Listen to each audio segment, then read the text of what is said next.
Hello, beautiful human family. Come take a seat with me. Today we're going to be talking about how to create a better humanity and how to create a better life for yourself. And we're going to be calling this the conscientious lifestyle shift. We're going to be talking about not only what comes in the way of living a conscientious life of quality and excellence and intentionality.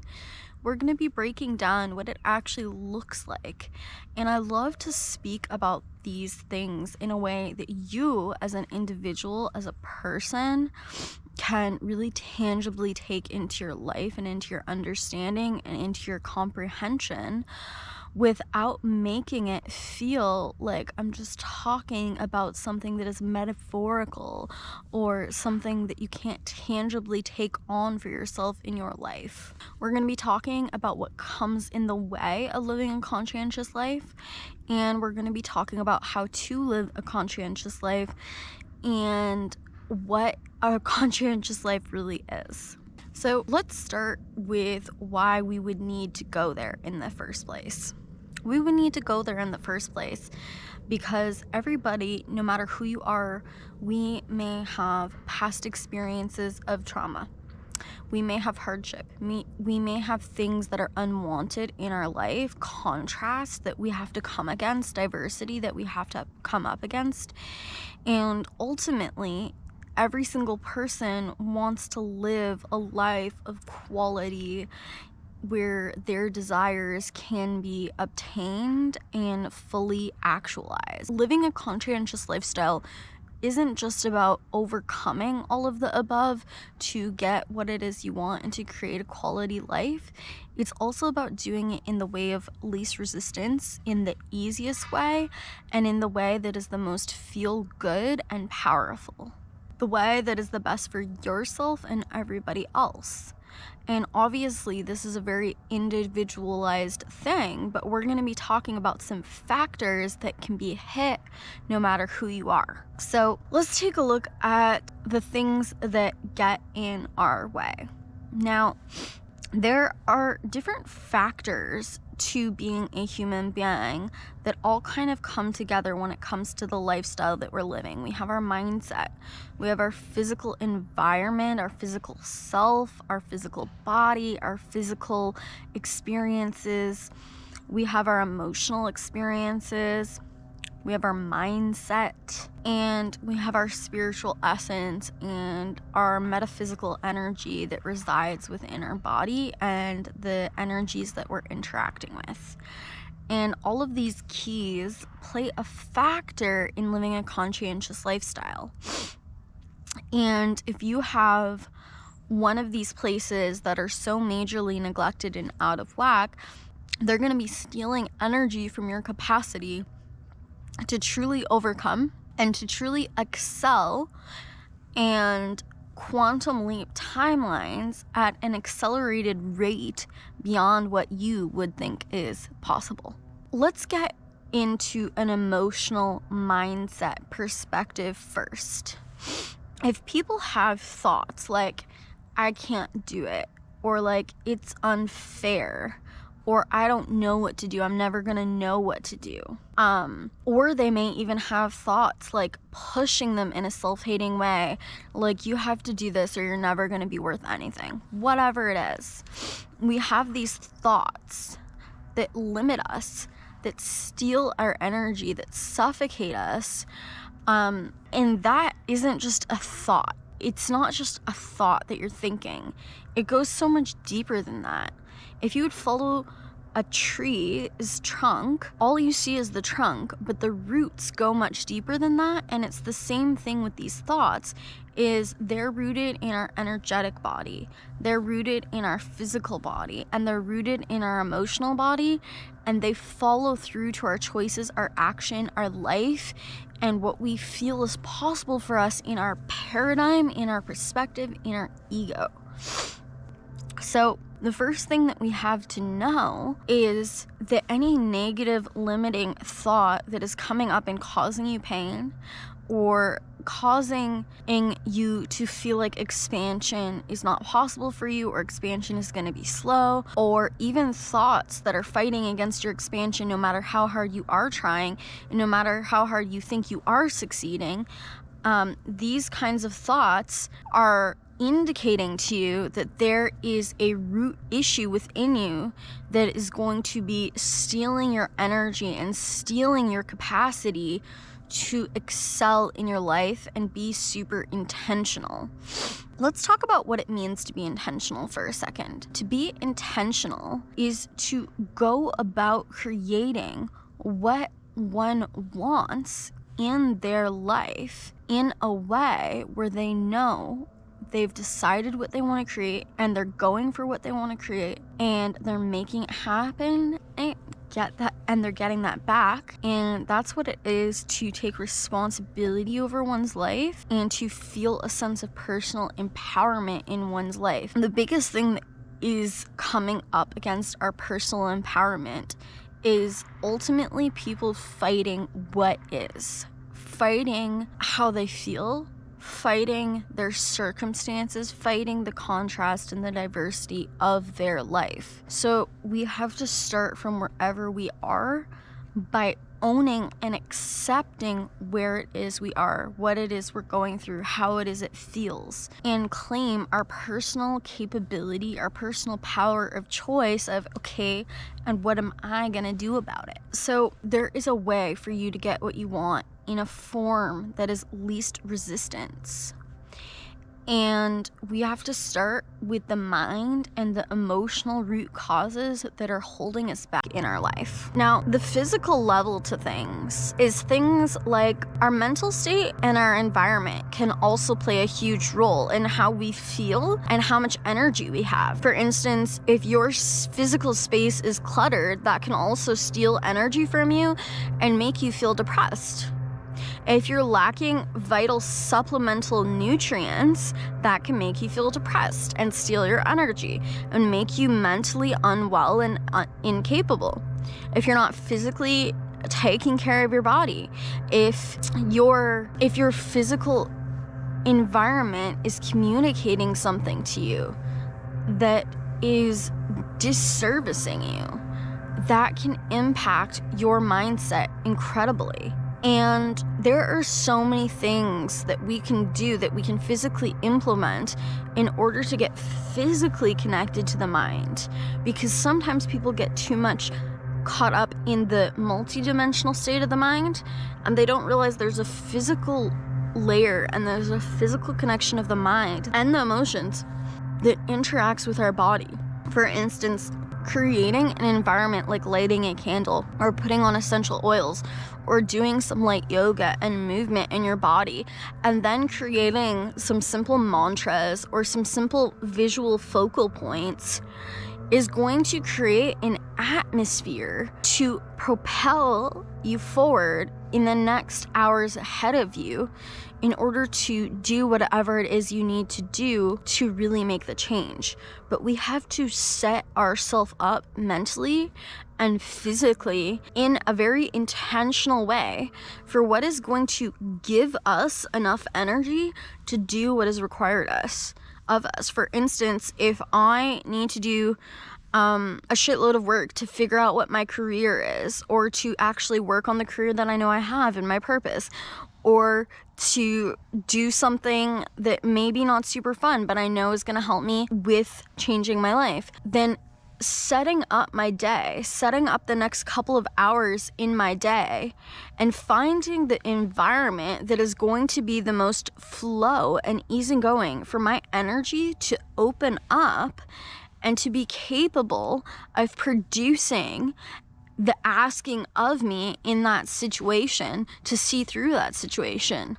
Whereas if I haven't intentionally set up before getting going, I'm going to feel like it's impossible. It's like having no gas in your car and just stepping on the pedal and trying to push something forward that's never going to move. And that's how it can feel if we try to force ourselves to do something without intentionally getting ourselves mentally, emotionally, and physically set up in a way that we can create a process for ourselves that allows us to feel like we're in a state of motion heading in that direction. Sometimes the biggest things that will steal our energy are those coping mechanisms that we are the most grasping onto, that we don't want to let go of, or the situations that our ego is most convinced it cannot survive changing. And these are usually the things that are stealing our energy physically the very most. For example, someone who's addicted to substances, somebody who is watching too much TV, somebody who's in a relationship that is not serving them, or in a career that is not serving them.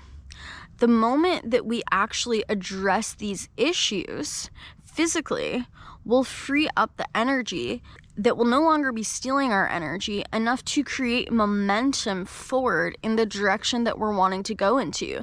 And that direction will also give us things like ideas, clarity, resources, and ways of doing things that we could not previously see from where we were in our past self. Again, the physical things like coping mechanisms or the physical choices that we're making are on that physical level of being, but we have to go back to the mind and the emotional state that is committing us to thinking that we need to cope by doing these things. We need to get to a place we are mentally and emotionally strong enough to let go of these things, but when we're ready to let go of these things, it's still not an easy process. It's still not going to feel good, and we have to be able to see the end goal and the bigger picture, because it may feel like it's destroying us to actually live without these things, to actually let go of this past ego, to let go of these past things that were giving us whatever easy fix or whatever attachment we thought to how things needed to be in order to survive situations that already don't feel good. We're doing these things because our life already doesn't look the way that we want it to look, and we're attached to certain things, certain versions of self, because we think that it's the bare minimum, whether it feels good or doesn't feel good, or there's negative aspects of it. We are attached to the pleasure that they're providing for us, and how our ego thinks that it's saving us and helping us to escape certain situations, even if it's really doing us more harm than good, and even if we're aware of that. And then we don't feel powerful to detach ourselves from these things. But the truth is, we are powerful enough if we start at the root reason why we are in these situations to begin with. And if we can look beyond our face and our feet enough to see a future where what would happen if we were not stuck in these situations. How would these situations not being in our life actually give us the capacity to find our power, to feel more pleasure, and to create more in our life that is going to give back more to us tenfold. Now, the last level to living a conscientious lifestyle is on a metaphysical and a spiritual level.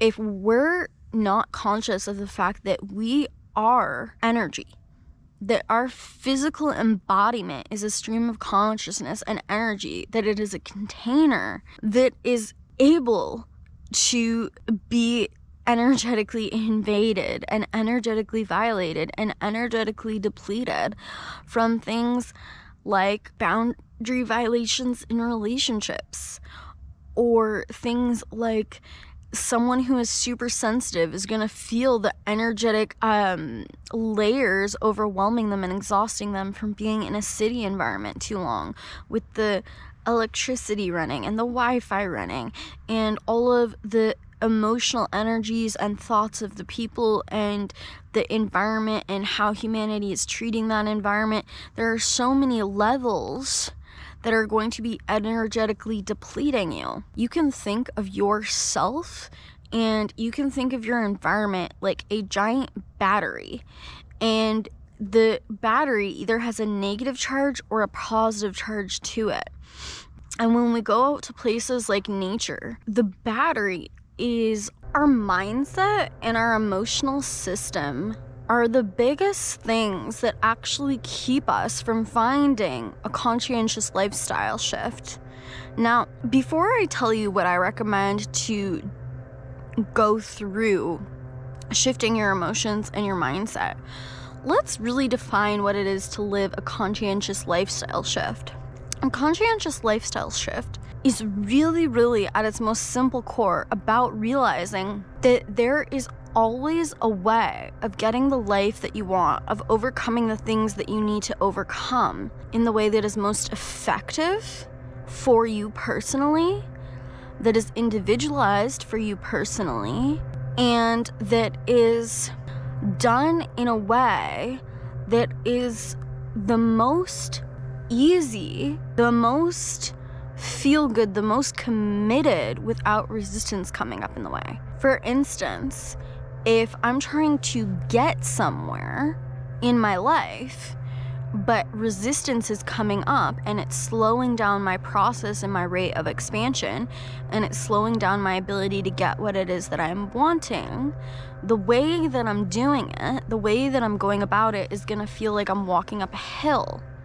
Now, if you're going to take a different path that is going in the same direction, but it's not going up a hill, it's walking straight, it may still be super uncomfortable. It may still be minus 10 degrees in the winter. It may be still unbearable conditions, because that's life, that's contrast, that's diversity. But it is the most easy way, the most easygoing path of least resistance to get from point A to point B, which is where you're going. That's a conscientious lifestyle. As somebody who's being conscious about how they're intentionally creating their life in a way that is taking the most excellent advantage of their own personal power and of the resources available to them within the universe, and awakening in order to constantly be self-reflecting in a process of self-awareness about what they still need to do next, what they still need to shift next, what else they could do, which other way they could do it. It's somebody who is willing to always change and shift the way that they do something, learning about new ways to do something, educating themselves on new ways to do something, and constantly challenging themselves on if they are doing things in the best way, and what is a new level, a new layer, a new dimension to how they could be doing things to get what they want in the best way possible for you and for everybody. Because ultimately, when we are going up against the group consciousness of humanity or the earth herself to get what we want, nobody wins, because we are the earth and we are a part of humanity. And in our heart, we know that that connection is real and it does affect us. So if you want to shift your mind and your emotional state that is going to drain your energy to seeing the way, the conscientious lifestyle way of getting what you want, the quickest, the fastest, the easiest, the most direct route in the way that feels the smartest, what we have to do is we have to be willing to be present with our emotions. We have to be willing to observe our emotions, and we have to be looking straight at the root. So let's say we have a thought that is saying, I just don't know how. I just don't have the power. I just can't do it. It's just not in my power to do it. Let's say that is the thought that you're thinking that's stealing your energy. We have to be able to look at that feeling state directly, that thought directly. We have to be willing to process it.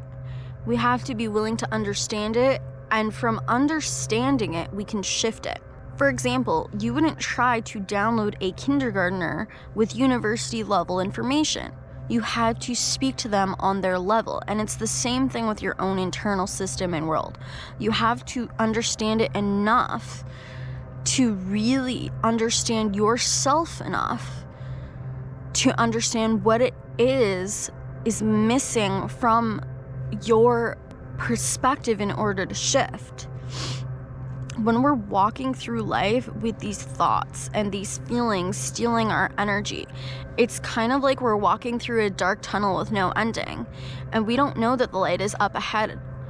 We don't know how long it would take to get there, if it was there at all. Anytime we're blinded, anytime we're not completely certain of something, anytime we're lacking any awareness of something, any guarantee of something, any information, we feel blinded. And our ego says, if no one can give me a guarantee, then it's never going to happen for me. And this is what it is to be walking through our emotional state and our mental state in a state of darkness, in a state of pain, in a state of hurt. It feels like we're never going to get out, and we don't know that there is a way out, or that the way out is just up ahead, unless we keep walking, unless we face it, unless we become aware that we are in the tunnel, and that tunnel is our paradigm. It's our perspective, it's our emotional state, it's our mental state. And if we shift that, all of a sudden, light comes into the tunnel and we can see the path ahead with least resistance. I'm going to give you an example of this. If somebody is holding on to guilt about taking care of themselves and prioritizing what they need, I'm going to give you a specific situation. Let's say Margaret was in a family dynamic, and that family dynamic was literally attacking her every day. And she couldn't find a healthy state of well-being or physical safety until she overcame the fact that she was in a physical location with family members that were attacking her every day. She had guilt about moving her and her family to a place outside of the family. She had guilt about abandoning family. She had guilt about physically prioritizing herself and her family enough to physically move them, because they would have to go to a new school and her husband would have to have a new job and all of these things. And when she was able to really see beyond that guilt and feel beyond that guilt, that this is actually what was necessary for her family's safety, she no longer felt selfish or guilty for prioritizing herself. She was able to request and demand moving her family away from the environment of conflict, and she was then able to get her career in order, her health in order, her life in order, and to start facing other problems. And until that moment, it felt like she was so overwhelmed by everything that was going wrong that there was no way for anything to go right. And so when she overcame that guilt, she's now opening herself up to find the way of conscientious lifestyle shift. So this stuff works, and it starts by seeing and facing what's truly holding us back on a high voltage that is going to positively charge you. Whereas when we're interacting with different batteries, everything, every piece of consciousness, every experience, even a water bottle is a battery of energy. Every food we eat is a battery of energy. Every little small piece, to the microcosm, to the macrocosm within this universe, has its own individualized level of energy that's either in the negative or in the positive. And you are a battery.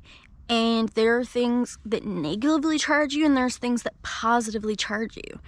And so if we're in an erratic state of our mind, and if we're in an erratic state of being, then it's going to negatively deplete our capacity to fulfill what it is that we need to be doing.